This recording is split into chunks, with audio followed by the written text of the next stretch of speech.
हार्दिक स्वागत शीलूज किचनमध्ये। आज मी तुम्हाला एक नवीन रेसिपी दाखवणार आहे जी पटकन होईल आणि सगळ्यांना आवडते। अंडी हल्ली सगळेच खातात, त्यामुळे मी आज बेत केला आहे अंडा करीचा। आता ही करी मी माझ्या बहिणीला डेडिकेट करणार आहे, कारण ती खूप मागे लागली होती माझ्या की तू अंडा करी करून दाखव रेसिपीमध्ये, म्हणून मी आज अंडा करी करणार आहे। तिच्यासाठी मी एक गाणं पण तयार केलं आहे, कोकणी गाणं। यो तिल्लू यो पळे आता अंडा करी, अंडा करी पळना झाल्या तुझो फत्तलो तकलो।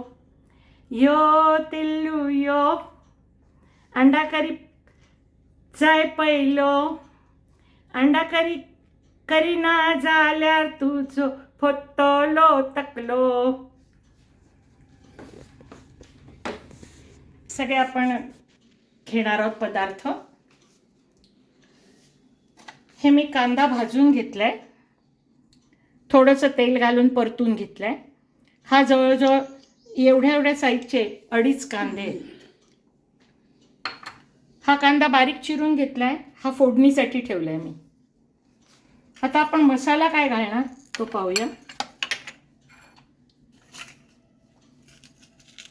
ह्या मिरच्या आहेत, ह्या छोट्या मिरच्या आहेत बुटक्या, आणि ह्या बेडगी मिरच्या आहेत, ह्या 2 घेतल्यात। बेडगी मिरच्या 2 घेतल्यात रंग यावा म्हणून। ह्या बुटक्या मिरच्या खूप तिखट असतात म्हणून 2च घेतले।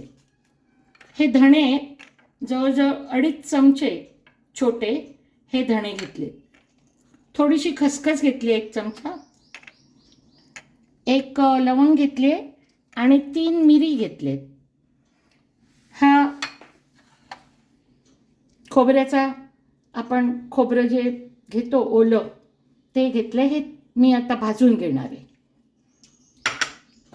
3च अंड्याचं मी हे दाखवते।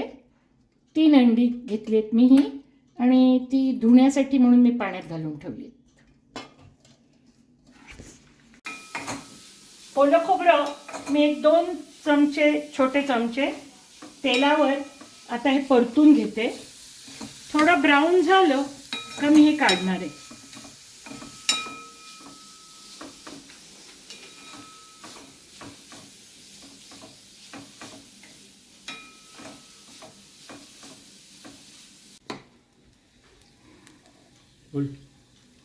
हे आता मी भाजून घेतलंय थोड्याशा तेलावर, 2 चमचे तेलावर, छोटे चमचे 2, आणि आता हे मी वाटणार आहे।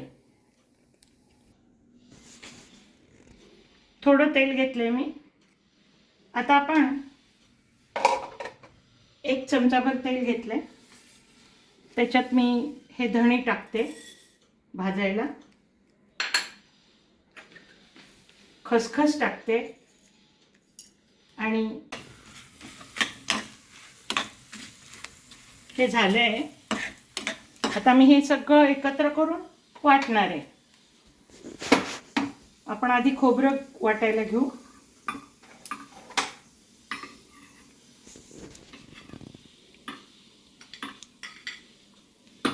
माझं मिक्सरचं भांडं थोडं छोटं आहे म्हणून मी वेगळं वाटतंय। तुमच्याकडे मोठं असेल तर तुम्ही कांदा आणि खोबरं एकत्र वाटू शकता।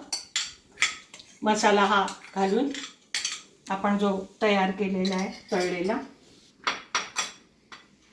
माझं छोटं भांडं आहे म्हणून मी थोडंसंच घेते। ह्याच्यात एक इन्ग्रेडियंट आपण घातलंय, ते म्हणजे टोमॅटो घातले। आता आधीचा आपण मसाला वगैरे वाटला, त्याचं थोडंसं राहिलेलं होतं म्हणून त्याच्यातच मी टोमॅटो टाकला आणि किंचितचं पाणी घालून मी असं वाटून घेतलं। ही प्युरी तयार केली आहे टोमॅटोची। माझ्या मुलीला कुठल्याही गोष्टीत टोमॅटो दिसला तर ती खात नाही, ती आली आहे इकडे माहेरी म्हणून मी हे थोडीशी फसवणूक करते तिची। ते वाटून घेतले मी, तिला कळू नये म्हणून। असं थोडं आईला करावं लागतं कधी कधी।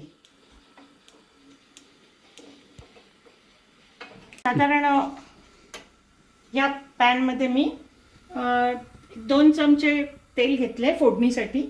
हा कांदा मी त्याच्यावर टाकते.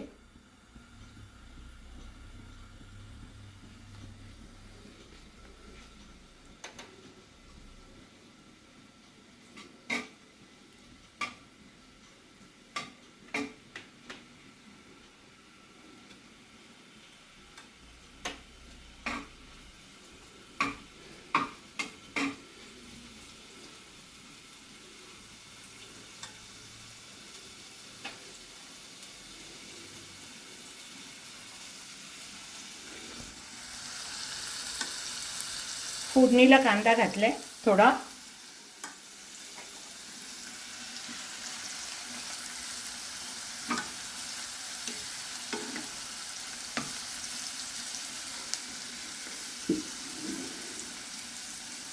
आता तुम्ही म्हणाल ह्याच्यात हळद कशी नाही आहे, तर आपण हळद वरून घालणार आहोत.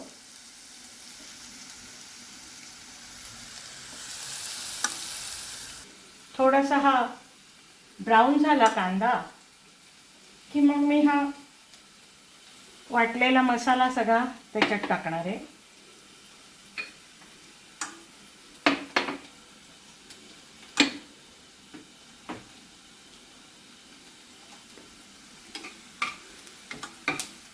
ही रेसिपी माझ्या सासूबाईंनी मला शिकवली आहे. त्यांच्याकडून मी ही रेसिपी शिकली. आपण मुंबईकर लोक अंडी बॉईल करतो, त्याची सालं काढून मग ती अर्धी अर्धी करून आपण अंडा करीमध्ये घालतो.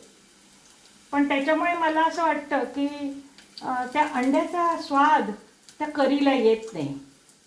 म्हणून ही गोवन पद्धत मला जास्त चांगली वाटली टेस्टसाठी. आता मी हा मसाला ह्याच्यात टाकते, कारण कांद्याची फोडणी चांगली झालेली आहे. वाटलेलं सगळं आता ह्याच्यात एकाच वेळी मी टाकणार आहे. सगळं मंदविस्त वावर करावं, म्हणजे ते अंगावर उडत नाही. आता हे 3 जणांसाठी मी केलेलं आहे सगळं. पहा, मसाला पण वाटून टाकला मी ह्याच्यात. आपण केलेलं आता प्युरी टाकते मी. टोमॅटोची प्युरी पण मी टाकते.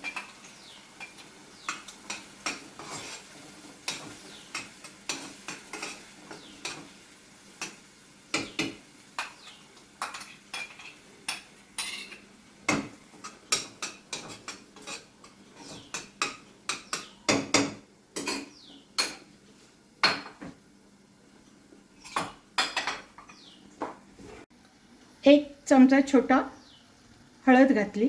आपल्याला जशी पाहिजे तशी आपण हळद घालू शकतो. आणि तिखट पण आपल्याला पाहिजे तसं आपण याच्यात घालू शकतो. आपल्याला आणि तिखट हवं असेल तर वरून तुम्ही तिखट घालू शकता, लाल तिखट. छान मसाला आता परतलाय मी. आता मी थोडं पाणी घालून हे सगळे मसाले धुवून घेते, ते त्याच्यात ॲड करणार.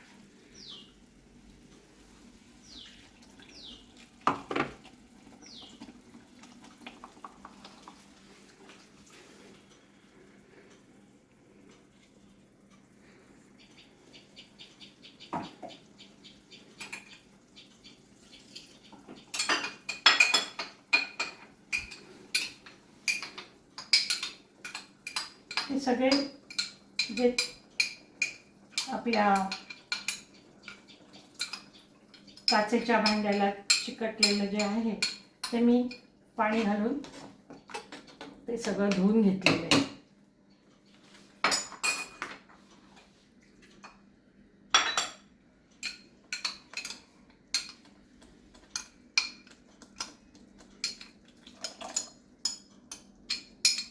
हे जरा असं पातळ करून घेतलं.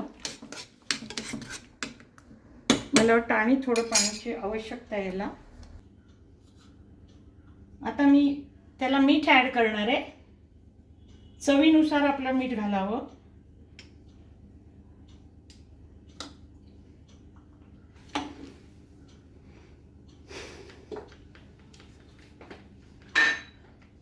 अंड मी असं फोडून घेतलं आहे. हे फोडताना थोडी काळजी घ्यावी लागते आपल्याला, कारण का त्याचे शेल्स असतात ते कधी कधी एखादा शेल आत जाऊन बसतो. कवच, त्या अंड्याचं कवच हे कधी कधी फोडताना आत गेलेलं असतं. मग ते आपल्या दाताखाली येऊ शकतं आणि ते थोडंसं ऑड लागतं, मग कचकच लागते दाताला. म्हणून ते शेल व्यवस्थित काढायचं आणि ते ओतून घ्यायचं असं वाटीत. आपल्याला हे पण कळतं अंड चांगलं आहे की काय, कारण आपण फ्रेशच आणतो तरी काही सांगता येत नाही कधी कधी, उन्हाळा असला तर. आता थंडीचे दिवस आहे, अंडी खाणं चांगलं असतं आरोग्याला. आणि हल्ली सगळेच डॉक्टर्स सांगतात की तुम्ही अंडी खा. मी थोडं झाकण ठेवलं आहे.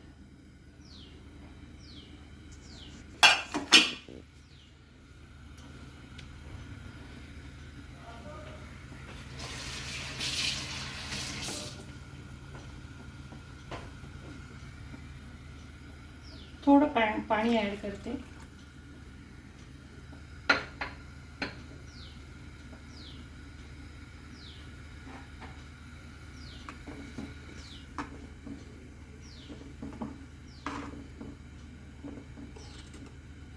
असा रंग येतो याला. आपल्याला पाहिजे तसं दाटपणा किंवा पातळपणा आपण ह्याला करू शकतो, कारण अंडी घातली का ते थोडंसं दाट होणार. म्हणून आता हे बुडबुडे यायला लागलेत पहा.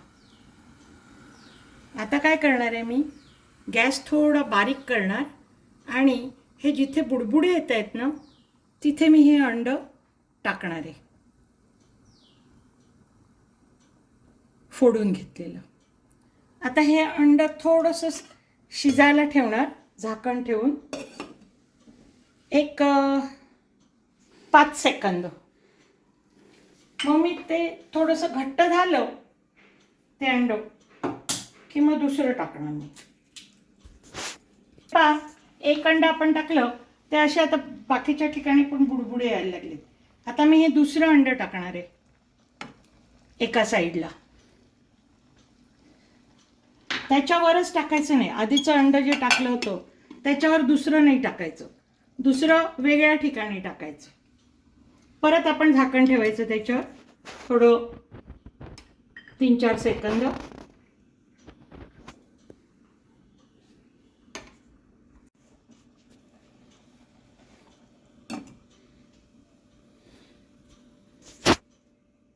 त्याला जर जास्त अंडी घालून करायचं असेल तर ते पॅन पसरट घ्यावं, नाहीतर सगळी अंडी एका ठिकाणी गोळा होतात आणि मग ते आपल्याला वाढताना फार त्रास होतो, दुसऱ्यांना देताना.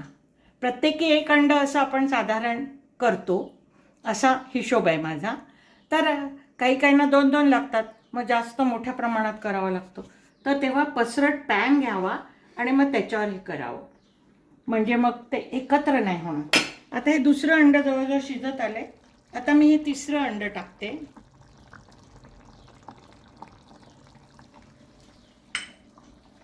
आता आपण थोडंसं याचं मीठ बघूया.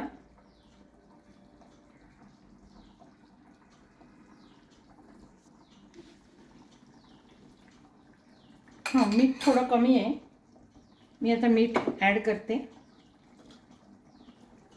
मीठ बघणं गरजेचं आहे, कारण खूप मीठ झालं तर मग ते खारट झालं का खाता नाही येणार आपल्याला. त्यामुळे बेतानेच मीठ घालावं.